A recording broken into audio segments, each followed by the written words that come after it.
guys, welcome back to my channel. It's your girl Miss K. I hope that you guys have enjoyed your Thanksgiving, and I hope you're still enjoying your time off. Some of you may have gone back to work, but I hope that you guys really enjoyed this holiday. For those of you whose family members or loved ones have passed on and you were missing them this holiday, I pray that you guys have peace in your hearts, and my heart goes out to you as well. And so with that being said, we're going to move right on into this video. We're going to be going over episode number 6 of The Oval, called Lab Rats. Okay, guys, this was a pretty good episode. It opens up with Kareem and Sharon, and they're talking. And as they're talking, we find out that they actually dated in the past. And then Kareem goes and professes his love to Sharon, talking about he's still in love with her, this and that. And she did bring up the fact that he has a woman, you know what I'm saying? And also, not to mention, she has a man. Like, back off, in so many words. She was basically trying to tell him, like, you really need to stop. You really need to back off, and you need to stop, like, taking jabs at my man, and like just little sly remarks that he was making. And so regardless of him having a girlfriend, like I said, he still is telling Sharon that he wish he would have knew then what he knows now, and all this kind of crap, basically saying that he has regrets when it comes to her and all that. And she's still trying to tell him, just leave it alone. And she was feeling kind of sick, right? She kind of like fainted or fell or something like that, and that was kind of odd to me. It made me wonder if she was possibly pregnant or something, by Barry, of course.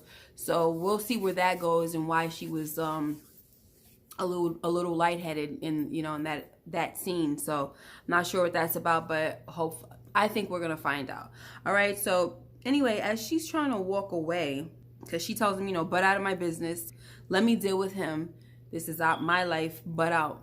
Right? So as she's walking away, you see Barry sitting there, like, I guess in like the waiting area or something like that. And he heard the conversation, and I was like, oh my gosh, that was pretty good. Anyway, so Barry confronts Kareem and Sharon, about talking about him. And so, eventually they come to blows, they start fighting and all that stuff. And a woman comes in and like, oh, do you want me to call the cops and everything? And he's like, yeah, call the cops. And of course Sharon's saying no. So anyway, long story short, Barry is saying, I need you to come with me right now. She quits. He's basically quitting her job for her, and she's like, no, don't do that.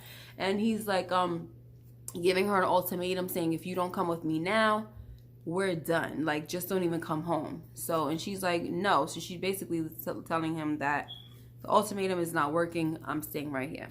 All right, so he left without her. All right, and in the next scene, we have Jason. He's in Gail's room, right? And he's telling her that he has a way out of the house, the White House. And, first she's like, get out of my room, you creep, this and that and the third. But then as he's talking, he knows basically how to like entice her, right? So the thing that got her was that he told her, listen, you'll be able to see Picky. And once he said that, she was all ears and ready, down for the plan, this and that. And he was like, all we got to do is create, a distraction or whatever, and have mom and dad, have one of their epic fights. And then while that's happening, we can slide off or whatever. So that was that. And she said, okay, fine, we're going to go. What's your plan? Next, we got Priscilla, who visits Richard and Nancy's home to tell Richard about the latest drama at the White House with Victoria tasing Gail and all that stuff. And they had their little laugh. But then she wants to go into the house to see Nancy. Priscilla, she wants to go into the house to see Nancy. And Richard is like, don't tell her that I got fired. And she's like, oh my gosh, of course she doesn't want to lie to Nancy. But anyway, she goes inside and she's talking to Nancy and this and that. And they're talking about, the situation. I think they were talking about Callie being missing and all that stuff. Just her being stressed out and stuff. So then Nancy says, why? She says, Scylla, why is Richard here? And so Priscilla did try to lie. And she was like, well, he took a day off. And she said, you lying to me too? Like, come on, we don't do that. That's not, that's not our relationship. We don't do that to each other. We don't lie. And so she said, all right, you're gonna like, and I respect Priscilla because she was automatically like, all right, you know what? You're right. Like, he's gonna have to tell you. He has to tell you why he's home. So I guess Richard, he came in and kind of overheard what they were talking about, basically going back and forth about telling him. And Richard just came out and was like, I got fired. And so, he told his wife why he was fired, because the whole Barry and Gail, rape accusation and stuff like that. And so she starts freaking out, Nancy, she starts freaking out, and then she walks away. She's like, this is just too much. I gotta pray. And so he's like, this is exactly why I didn't want to tell her, because she's, getting all worked up and stuff. But it's a lie. She has a missing granddaughter. Then she got somebody in the White House, the president's daughter, blaming her son for rape, which is not something to really worry about, because it's kind of nipped in the bud. It's not going to go anywhere. So, but I guess they don't really know that right now. You know what I'm saying? Anyway, so next we have Jean and, the maid, and she's cleaning Jason's room. And of course, Jason comes in there and she leaves immediately. Well, at least she tries. And then he's like, starts asking her questions, talking about like, is that your car, your gray car with the such and such? Like, he started naming like little features on her cars, because at first she was like, oh yeah, there's a lot of gray cars. And then he names like a certain feature on her car. And she was like, yeah, and she's like, how would you know that? And he said, I saw it from the roof with binoculars. And she said, you've been on the roof? Like, she's just starting to see that this kid is like a super creep. Like, oh my gosh. Then he starts to say, how about that tour? Like, are you going to give me the tour? And she's like, no, I can't give you the tour, but such and such will be happy to give it to you. And he said, but I said I want you to give it to me. And she said, I'm sorry, sir, I won't be able to do that. So, she finally is able to leave, thank God, because if I'm telling you, I think I've said this already, if I was her, I would be really nervous about having that kind of job. You know what I mean? But, and then he want to know what time she gets off. That's what he did. He was asking her what time what time she got off. And I don't remember if she told him, but maybe she did, because fast forward, her car was used for Gail to be able to get out of the White House. So I don't remember her telling him the time she got off, but whatever. Anyway, she didn't, even if she didn't tell him the time that she got off, he's a stalker. So all he got to do is lurk around and wait and watch, you know what I mean? All right. So anyway, next we got Barry, who goes to see Picky, and he tells him that he just finished whipping Kareem's behind, and Picky tells him that that store, the pharmacy, is a front, because Kareem sells more drugs than he does. And Barry is like, what? Are you kidding me? And he said, who knows about this? And Picky is like, everybody, And he says, Barry says, so does Callie know? I'm sorry. Does Sharon know? And Picky had that face like, listen, she be doing the cutting. And I was like, are you kidding me? Wow. So Barry is like, oh, no wonder she didn't want to leave. He was like, oh, she is cut off. I'm packing her stuff today. I'm so done with her. Next, we have Don and Hunter in the Oval, where Don once again is trying to get Hunter to do his job as the president, commander-in-chief, and it's just becoming clearer and clearer that Hunter is just in the White House to play around. Like, I don't even know how in the heck this guy became president. I don't know what his goal was to be president. I don't know. But it's like he just wants to play. He's like, so he's just not serious about the duties at all. Just fun. That's all he wants. Anyway, so then Victoria and Lilly come in from their shopping trip. And Victoria tells Don how wonderful his wife is. And then Lilly and Don, they go with their little, their little niceness back and forth.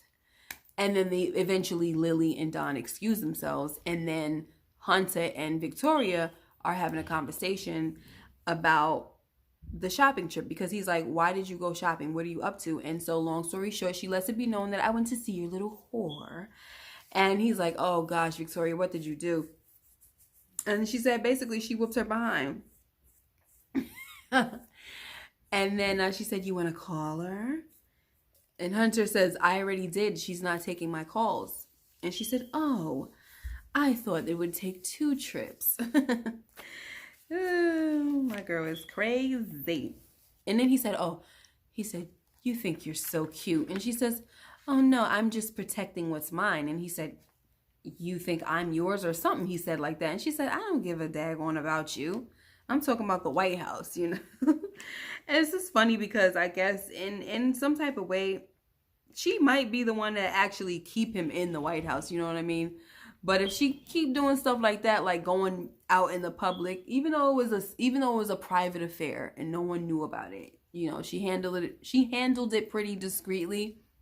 But going out there and having fights, you know, and all that stuff in dressing rooms, that's not really going to help you stay in the office either, honey. But like I said, she did have the situation under wraps. So, but I just kind of feel like she said she's protecting what's hers. She is going to be the one, I believe, that will do whatever she has to do to keep her husband in the White House, because she's trying to keep herself in the White House. I don't know if she has an agenda where she wants to be the first lady or something like that. I don't know. Maybe she's going to pull a Melly from Scandal. I don't know. Anyway, so next we got Sharon tending to Kareem's bloody nose, you know, and he's like trying to, like, all right, I'm fine or whatever.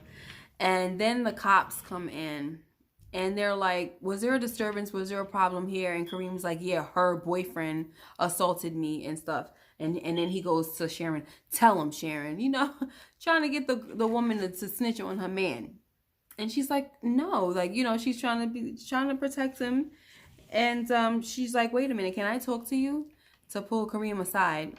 And she's like, you know that Barry is going through a lot. His daughter's missing and all this stuff. And, you know, he's not thinking clearly and everything. So the cops are hearing her say this. And they're like, wait a minute. You mean, you talking about a missing daughter? Are you talking about Bartholomew Halson? And, you know, they confirmed it. And the cop is like, we were about to pick him up. So do you guys have surveillance and everything? I want to see it. So Kareem's, of course, he's all into it. Like, yeah, back here and everything. Just being a straight jerk. I can't wait till his woman finds out about this. Maybe he doesn't care, clearly. But anyway, so next we have Lilly asking Don. Oh, but before that, Sharon got on the phone and she tried to call Miss Nancy, but I guess Miss Nancy didn't pick up and she left a message. All right. So next we have Lilly asking Don about Bobby again. And she wanted to know, like, if they got any extra info on him. And Don lets her know, yeah, we got, you know, this, that, the third. We found out he has no family, no wife, no kids, whatever. And just let her know he was a ranger, he was this, he was that, right? Just the information that they know now. And he said, but we will know more later.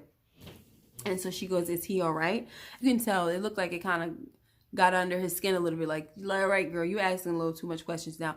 I don't want to talk about this anymore, you know? So then when she was leaving, he just said to her, you just need to let this go, all right? Just let it go. So she left, and as she's on her way down the hall, we got Kyle coming up. And he's like, oh, I'm just about to go visit your husband. And so then he asked her, like, how is she doing? And she said, oh, I'm just a little concerned about the intruder, talking about Bobby. And so then she wants to know if she can talk to him a little later. And then Kyle says, yes, but not here. So I don't know. We didn't see this episode what she wanted to talk to him about. But I guess we'll find out later, you know, if what kind of conversation her and Kyle are going to have. So then Kyle goes into Don's office and he wants to know why he was reassigned. But Don just wants him to leave. Like, oh, no. Just turn around and get up out of here. He just really wants no parts. So a part of me feels like, yeah, Don is, you know, in the closet. But then, and also, let me tell you why also. Because his wife says they don't have sex. Like, you know. So that was one thing that made me feel like he's in the closet.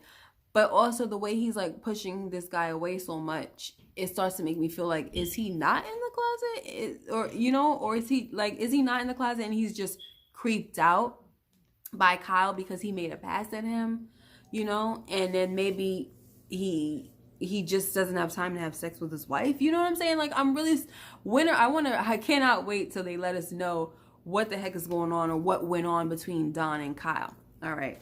And if Don is in the closet or not on the DL.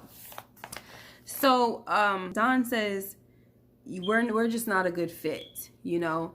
And Kyle is like, I just want to do my job, sir. And Don says, we'll do it with a cabinet member, right? And Kyle is like, I want you. And Don is like, are we still talking about the job here? Anyway, long story short, Don says, just get out of my office, and that's it. We're done. So Kyle leaves, thankfully. Next, we got Jason and Gail carrying out their little plan. And she's, you know, Hunter's coming down, and she's like on the couch, and she's like, oh, you know, acting like she's in pain. And then Hunter's like, what's wrong? And then she tells her father that she got tased by Victoria. And then, of course, Hunter goes to confront Victoria. And while that's happening, you know, Gail and Jason go on and work out their plan. That's their little diversion, and it was successful. Okay, so while Hunter is saying to Victoria, did you tase our daughter or my daughter or whatever? And she says, yes. If you spent time with her and you knew what type of little girl she was and everything, you would tase her behind too. And then he said, you are really one cold-hearted bee, aren't you? And then she says, and a deadly one too. And you want to try me? And he says, no, not from me. I didn't say it. That's what your threat assessment says. So here from the last episode, when he asked Don for that threat assessment, here he goes ready to throw it in her face. He's letting her know what the people are saying, how much they hate her and all that stuff. And you can tell it's hurting her feelings, you know, and it's getting to her. And so, but he wants to try to like shove it in her face, like, read it. And she's like, get it out of my face. And, you know, he's just taunting her. And so she finally goes and she cracks him upside the head with some type of glass. And then they start fighting. And, you know, the security, they hear the commotion. And I kind of jumped the gun, guys. I skipped it. I said that Gail and Jason had left already, but they didn't leave yet. The security came and they got into the room, right? And that's when, once the security came and went into the room, that's when Gail and Jason fled. All right, but the thing that made the security and them come into the room, because the Hunter kept saying, everything's fine, we're fine. And so when she gets up, I guess she knees him in the groin or something like that. And she starts screaming and she runs herself into the wall. Like, that was real crazy. So that's the thing that made Max and the other guy come in. And so they were tending to her on the floor because she was unconscious. But Hunter is like, oh, tend to me. Like, who cares about her? She hit me with a glass upside my head. So Max stayed by her side and the other guy goes over to tend to Hunter. Like, I don't like Hunter at all. Next we have Jean, right? She's leaving for home. And Sam is telling her like he basically talking to her saying like, I know what's going on. Like, Priscilla told me, and she tried to downplay the situation. She's like, no, everything's fine. Talk about Jason. Everything's fine with Jason. He's just a creepy little kid. That's it.